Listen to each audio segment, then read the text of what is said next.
Allez bien, gloire à Dieu. Voilà, je vous salue au nom de Jésus. Béni soit Dieu pour bien ces moments que le Seigneur nous accorde. C'est une grâce de Dieu.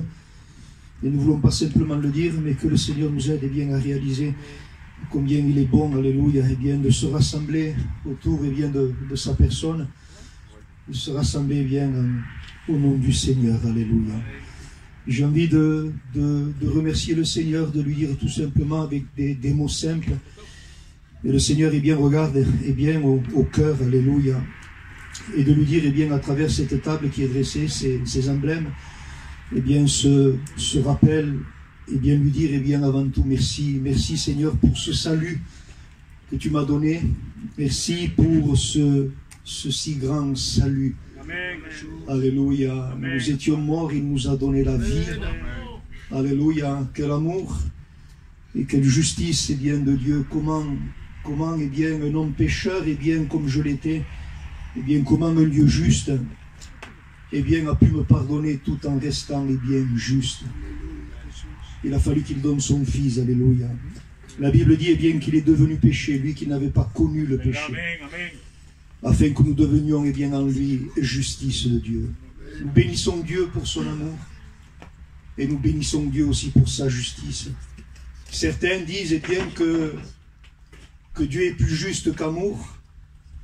D'autres disent que Dieu est plus amour que justice. Non, Dieu est amour, Dieu est justice, Dieu est sainteté. Et si nous sommes là ce matin, alléluia, si nous sommes rachetés, c'est à cause de son amour et de sa justice. Et nous bénissons le Seigneur. Alléluia. Voilà, sans plus tarder, nous ferons une lecture dans la parole de Dieu. Dans le livre de Ruth, j'ai eu l'occasion à l'église de partager ce livre avec l'église. Et nous allons lire au chapitre 1er, verset 1er.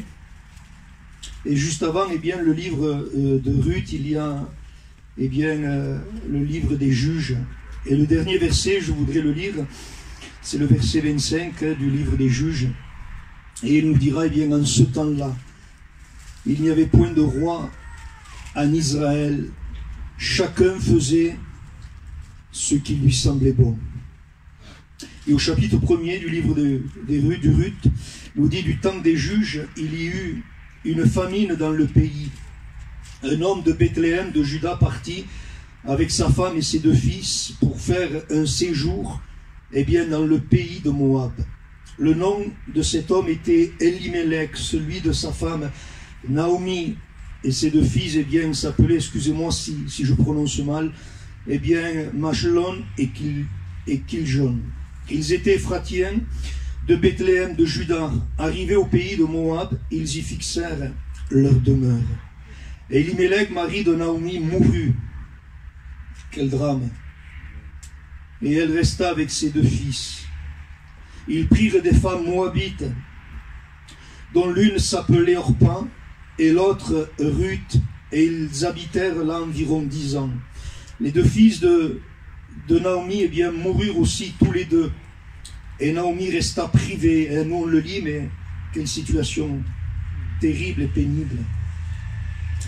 Et Naomi resta privée de ses 2 fils et de son mari.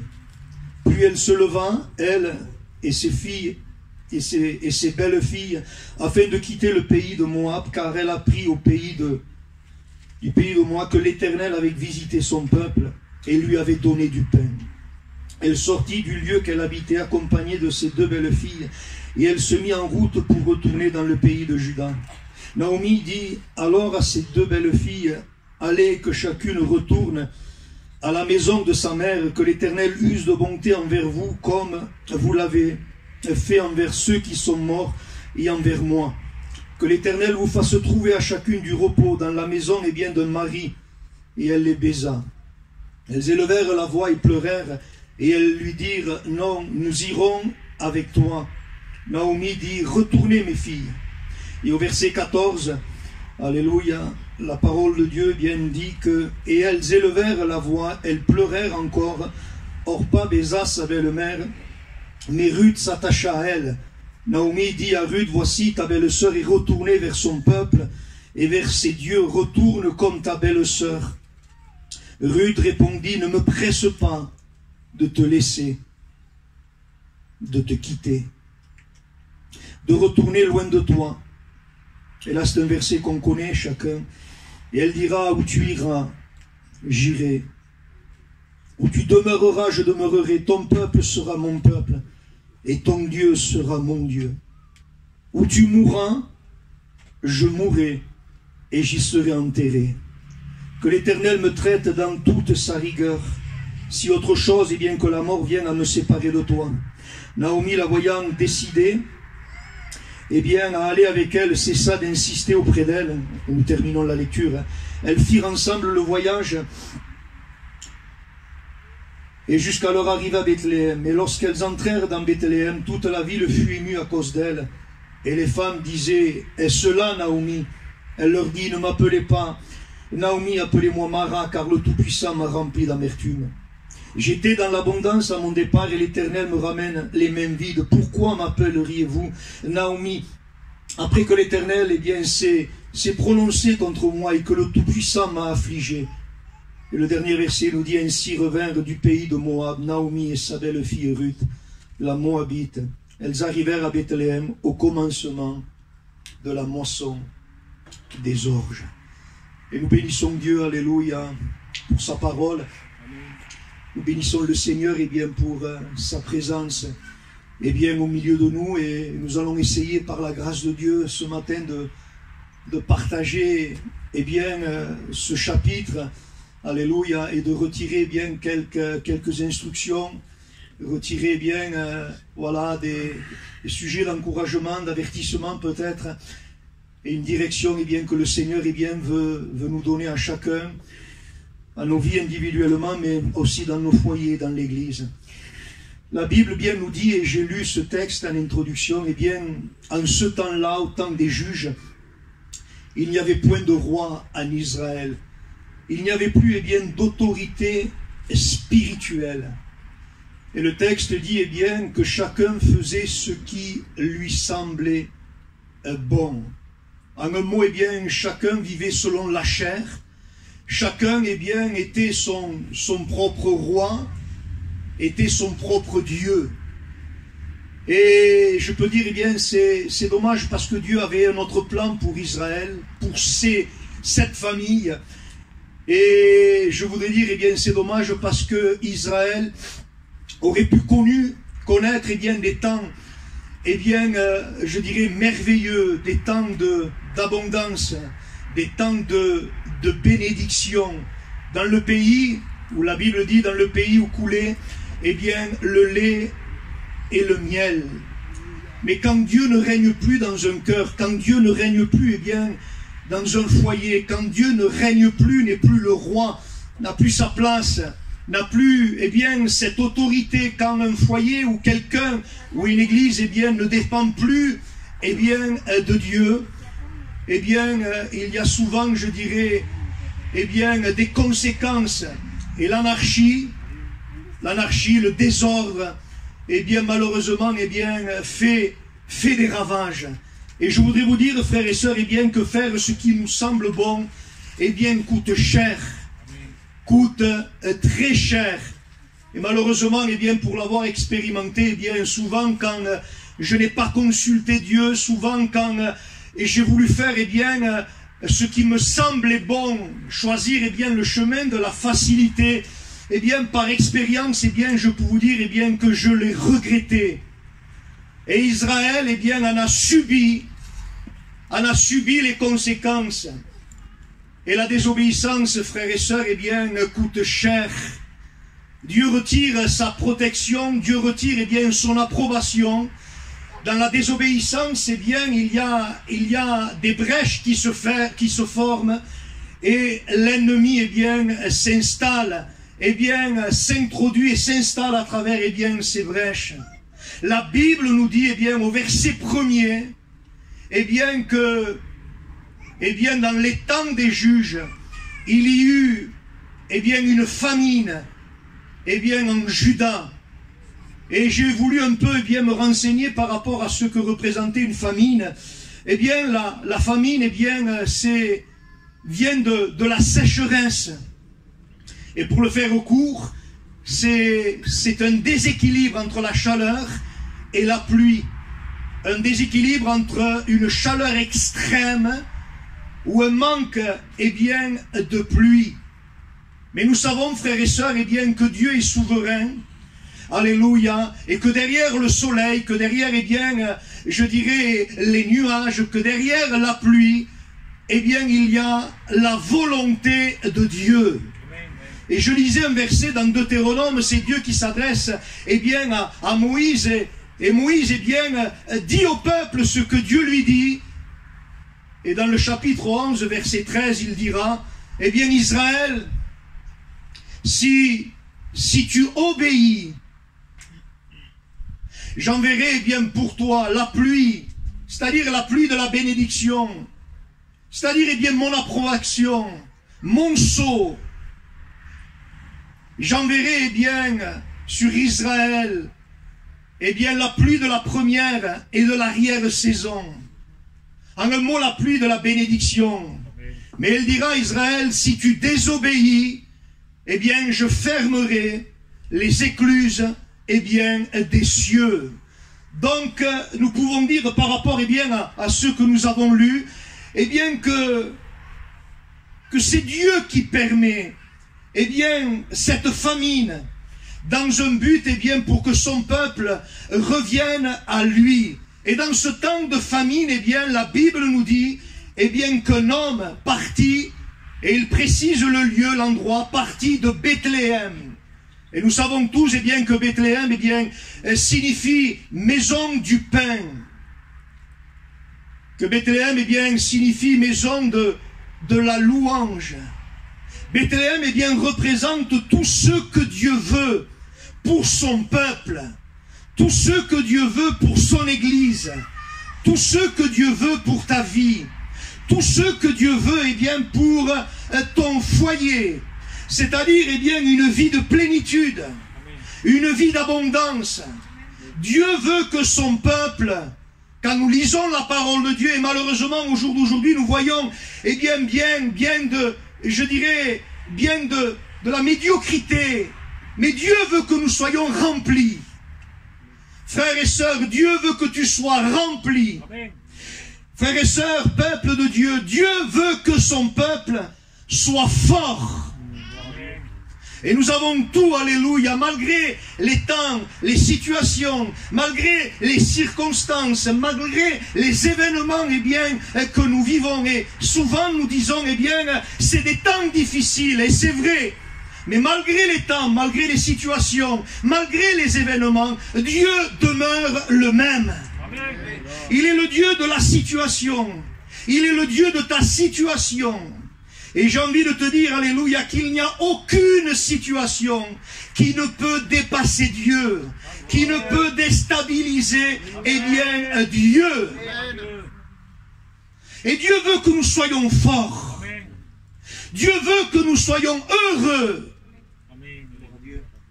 Et je précise heureux dans le Seigneur. Parce qu'il n'y a plus de joie ici-bas. Il semblerait bien que même la joie, eh bien, a été enlevée. Et Paul, eh bien, du sein de sa prison, eh bien, avec une plume, eh bien, a écrit ces mots: réjouissez-vous. Réjouissez-vous toujours dans le Seigneur. Je le répète, réjouissez-vous toujours dans le Seigneur. Dieu veut que tu sois heureux. Mais quand nous lisons la parole de Dieu dans ces temps-là, eh bien, cependant, eh bien, Israël, eh bien, vivait dans la peur. Israël vivait dans la crainte. Israël vivait dans un temps de famine. Israël, eh bien, était triste. Et le texte nous dit, eh bien, qu'un homme nommé Elimelech, partit avec sa femme et ses 2 fils. Et je voudrais dire, eh bien, c'est la famine, c'est l'épreuve qui a incité cet homme à partir. Mais le danger, frères et sœurs, c'est que cet homme part sans prendre le temps de consulter Dieu. Et je voudrais préciser quelque chose. Quel danger de partir. Ils sont partis et je ne les ai pas envoyés. Quel danger de parler. Et Dieu dira, je ne leur ai pas dit de prophétiser. Oui, quel danger de partir, quel danger de parler, quel danger de faire sans, avoir, consulté Dieu. Et cet homme, part de sa propre volonté, de son propre chef. Il part de sa propre initiative. Mais je voudrais m'adresser aux frères, nous sommes responsables de notre foyer. Nous sommes le chef, et le chef c'est quelqu'un qui est responsable. Et cet homme, parce qu'il n'a pas consulté Dieu, il a entraîné sa femme et ses deux fils, sur le chemin de la désobéissance. Ma sœur,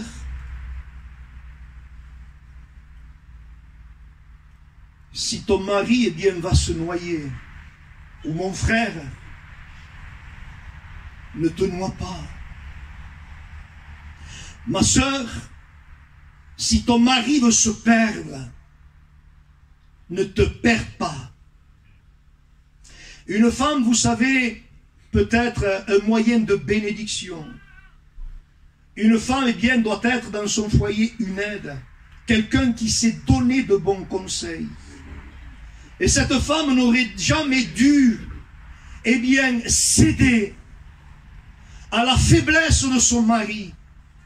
Naomi n'aurait jamais dû céder à la folie de son mari, mais lui donner de bons conseils. En lui disant, mon mari, mon homme, ne fuyons pas nos responsabilités. Ne fuyons pas, l'épreuve. Parce que ça souffle, parce que la difficulté est là, parce que les vents contraires sont là, et bien souvent on veut tout arrêter. Et elle aurait dû lui dire, ne fuyons pas, le problème, l'épreuve, ne fuyons pas la famine. Mais mon mari, essayons de connaître le pourquoi et la raison d'une telle famine. Proverbe 12, 14, il nous est dit, telle voie paraît droite à un homme, mais son issue mène à la mort. Elimelech pensait trouver du pain. Il a trouvé le tombeau. Elimelech pensait trouver du pain.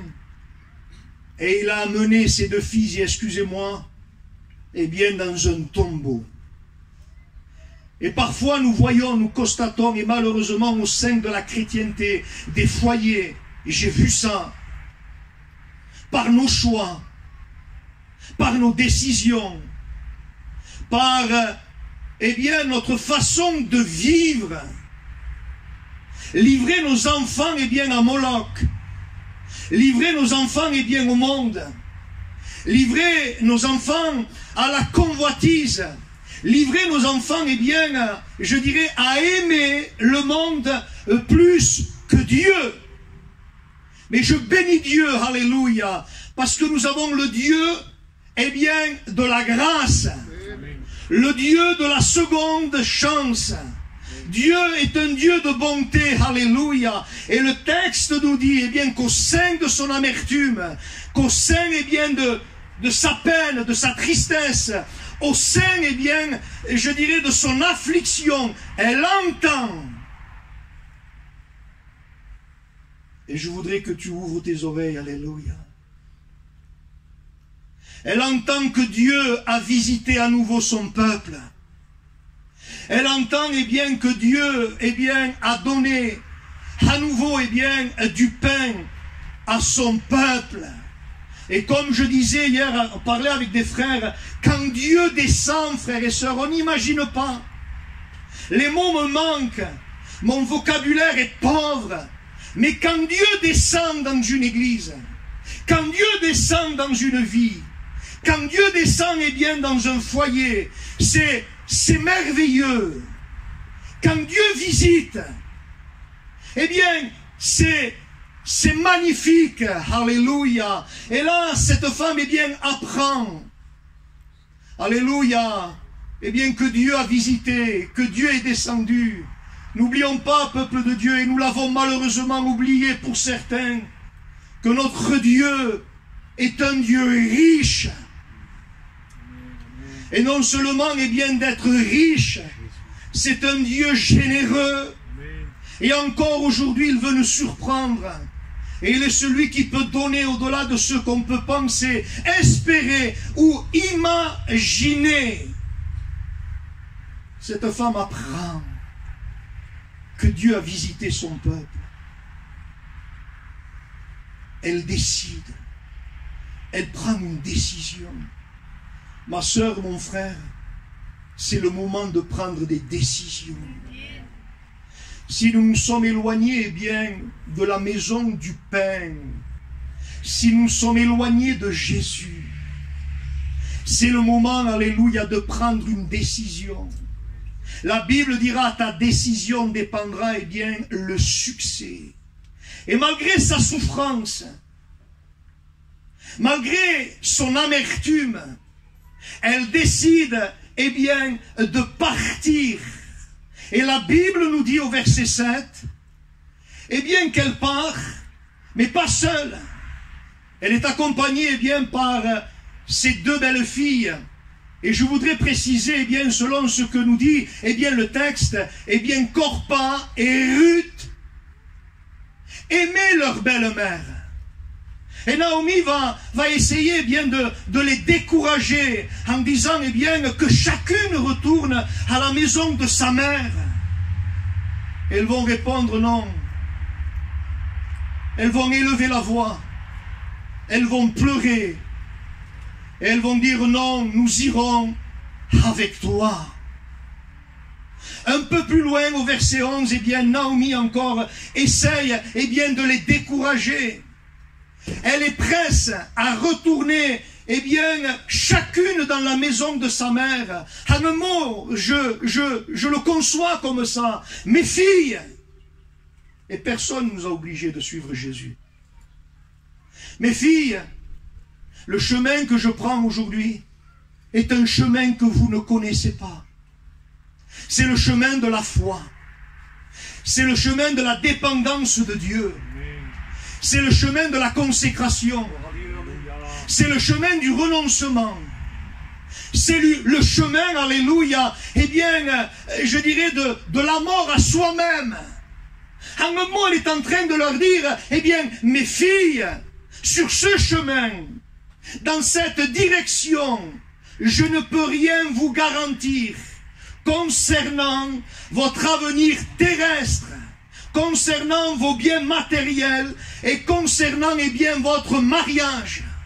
Et à partir de là, vous le lirez, Orpa cède. Elle retourne vers son peuple. Elle retourne vers sa famille.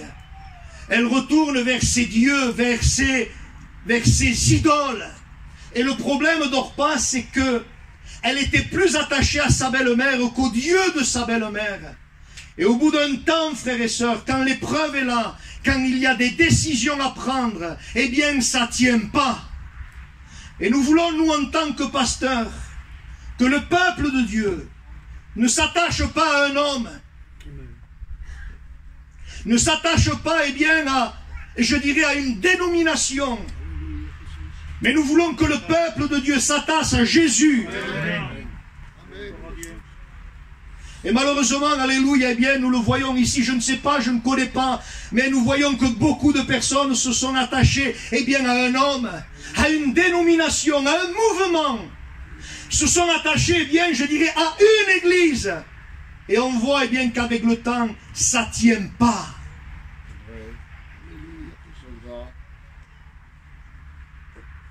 Attachez-vous à Dieu. Amen.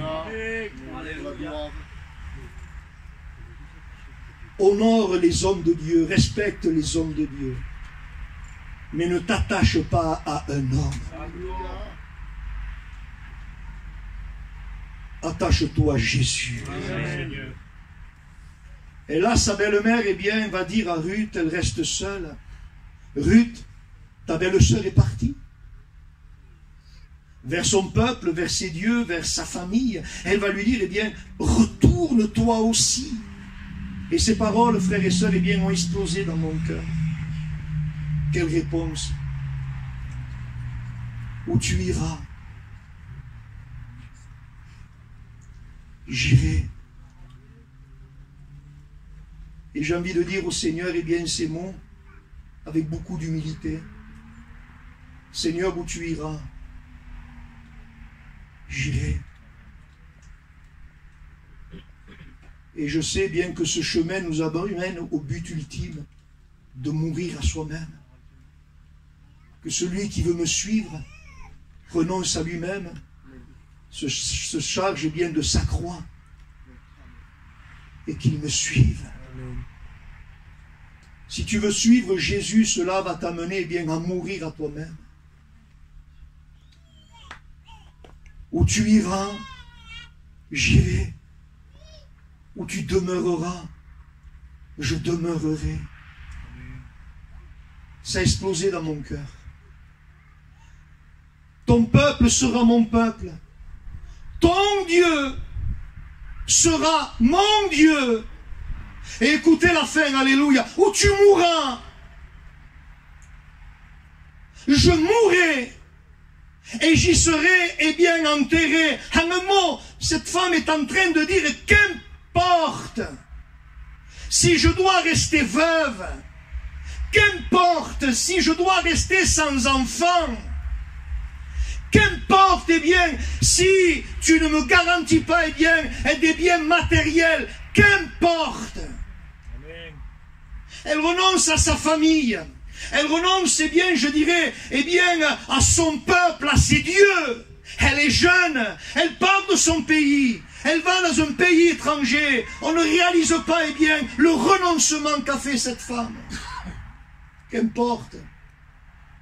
Ce que je veux, moi, c'est suivre ton Dieu. Ce que je veux, moi, c'est aimer ton Dieu. Ce que je veux, moi, c'est servir ton Dieu. Je n'ai aucune condition à donner à Dieu. Amen. Alléluia.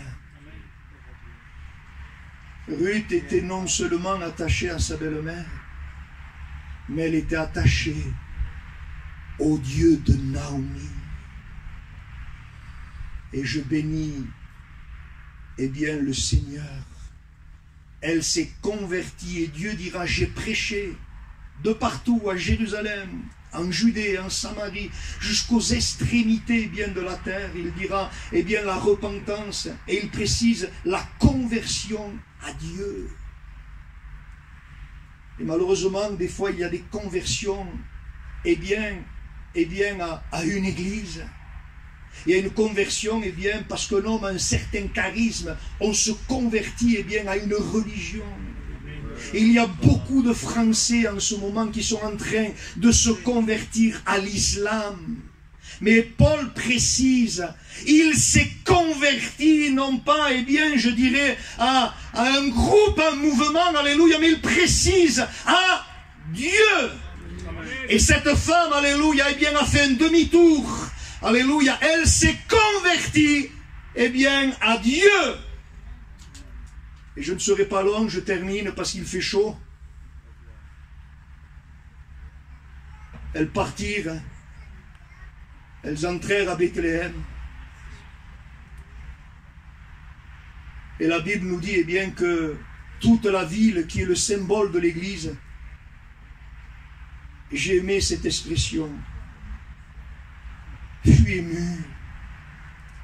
Et Église de Dieu, il faut que l'Église soit émue de compassion pour tous ceux qui veulent revenir à la maison du Père. J'ai vu parfois des attitudes, eh bien, je dirais blessantes de la part de chrétiens vis-à-vis, eh bien, de certains frères qui sont partis dans le monde, mais qui voulaient revenir. N'ayons pas une attitude, eh bien, blessante, mais soyons émus de compassion. La Bible dit que toute la ville fut émue, alléluia, quand elles ont vu, eh bien, Naomi et sa belle-fille. Et là, il y a un mot qui m'a amené, eh bien, à m'interroger. Eh bien, la Bible dit que elles vont dire, les femmes de Bethléem, est-ce là Naomi? On la voit arriver certainement de loin. Et elles ont du mal à la reconnaître. La désobéissance laisse des traces. La désobéissance laisse des marques. Elle laisse aussi, eh bien, des cicatrices. Le monde ne fait pas de cadeaux. Le péché ne fait pas de cadeaux. Il y en a un qui veut te détruire. Il y en a un qui veut détruire ton foyer. Et là, cette femme ne répond pas directement à la question. Elle dira, ne m'appelez pas Naomi, douceur, grâce, beauté. Mais appelez-moi, eh bien, Mara, c'est-à-dire amertume. Mon cœur est rempli d'affliction, mon cœur est rempli, eh bien, de douleur, mon cœur est rempli, eh bien, je dirais, eh bien, d'amertume. Et j'ai pensé au fils prodigue, elle a la même réaction, la même attitude que le fils prodigue quand il revient à la maison du Père. Je ne suis pas digne que tu m'appelles, que je sois traité comme ton fils. Et cette femme se sent indigne devant les femmes de Bethléem. Parce que les femmes de Bethléem ne sont pas parties quand il y avait la famine. Elles ont demeuré fermes. Elles ont certainement donné aussi de bons conseils à leur mari. Alors, elle est comme, elle ne se sent pas digne. Elle a honte. Je termine avec ces mots. Les femmes de Bethléem ne l'ont pas méprisée. Les femmes de Bethléem ne l'ont pas rejetée. Mais elles ont manifesté bien de la compassion. Et toi peut-être, alléluia, eh bien, qui est touché, qui est rempli d'amertume, d'affliction, par certaines conséquences. Nous avons un Dieu qui guérit. N'y a-t-il pas du baume en Galaad? Un Seigneur qui guérit, qui panse les plaies, qui guérit, je dirais bien, les meurtrissures. Ce matin, alléluia, moi le premier, et tous ensemble, j'ai besoin d'être envahi par Dieu. J'ai besoin que Dieu descende.